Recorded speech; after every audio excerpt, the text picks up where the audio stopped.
超市。大家好，我是修空调的胡师傅。有个美女打电话说家里那个空调被老鼠咬了不成样，我带大家去看看。现在小区都非常高档，哎呀，都已经17到25度。我以为你在说啥呢？进门刷卡，哎呀，进不了门，马上等人下来开门。这个门，电子门，电子防盗门。马上把这个外盖拆下来啊！租给我。这里边有蝙蝠啊，大家注意啊！这个疫情才过去啊。啥情况？全是蝙蝠屎。我跟你讲，塑料袋，我都忘了放塑料袋的蝙蝠屎死了。那这人哦，这样能拆了吗？把它打开。会掉不下来就是。其实，马上把外盖打开看一下，不知道有没有蝙蝠在里边。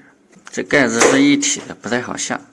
等一下啊，这蝙蝠屎一直掉。对，松了，后面还有很多呢。我们马上把这个氟利昂这个自身再把它灌起，收拾不起来，可能要管道里要泄漏不少。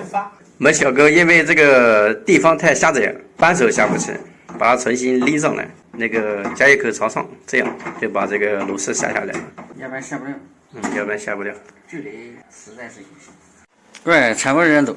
这估计是他的老窝。哎，还有一个。吓一跳，那个真的出来了。还有一个。不是，那个主板掉啊！哎呀，我以为是这么大一个老鼠，我操！这个我的一个主板掉下来了。我拍它一下，这个掉下来了，掉吓一跳，我以为是这么大的老鼠。这全是蝙蝠屎，哇！看了就跟老鼠们争自己老鼠的意思，特别快下雨的，那下雨的是这个要带回家清洗了，不带回家看一下有没有线被咬到呢？被咬到了吗？啊？那插电怎么没反应？跳闸了呗？啊？跳闸了。跳啥了？就机子没坏是吧？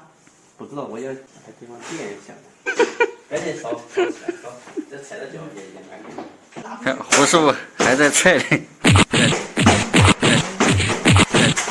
这有史以来看到过最脏的空调，黑的都是蝙蝠屎啊，不是泥巴，是蝙蝠屎。你说他这个得住多久才能拉这么多屎啊？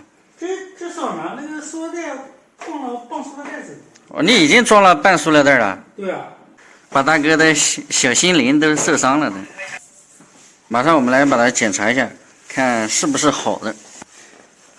喂，它这个水槽里还全是屎嘞，这里边也有老鼠屎吗？那个接水桶。主板检查一下，有吗？应该没有。那底下一个是什么？嗯？对，跟球去。那这照一下。没。确定。那保险丝炸掉了，报个保险丝上去。哦，1489不行了，这烧糊了。那主板上烧糊了。对，你拍。你刚才再说一遍，我再拍给房东。保险丝呢啊？你看。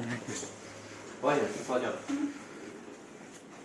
还有这个炸掉了，这里烧糊了，这里烧糊了。然后这也是确认下来，你这个机子还有修的价值吧？你就关键没有修的价值。没有了是吧？关键我看上面黄拉拉的有尿。就没有了是吧？那我给房东打电话吧哈。可是那可能我就让你跟他说一下了啊。对。这不行，跟他视频不正好他啥都能看到。本来想跟你视频的，你又不接。就问你的，你现在是修还是不修？修的话，可能就是要换主板，然后价位也蛮高的，就是你要不要再直接换空调了？经过研究决定，这个美女把这台海尔空调抵给我了，然后明天再拖一台那个惠欧普的，也是大概有9成新的，8、9成新的，9成新左右的给它装，明天上午给它装。这个你看里面全是那个蝙蝠打的粑粑，特别脏，全是味道。你在。空调，之所以它就这个原因怕我洗不出来了，直接把这个空调抵给我了。本期视频就到这里，如果喜欢我胡师傅，麻烦点个关注，谢谢大家，我们下期再见。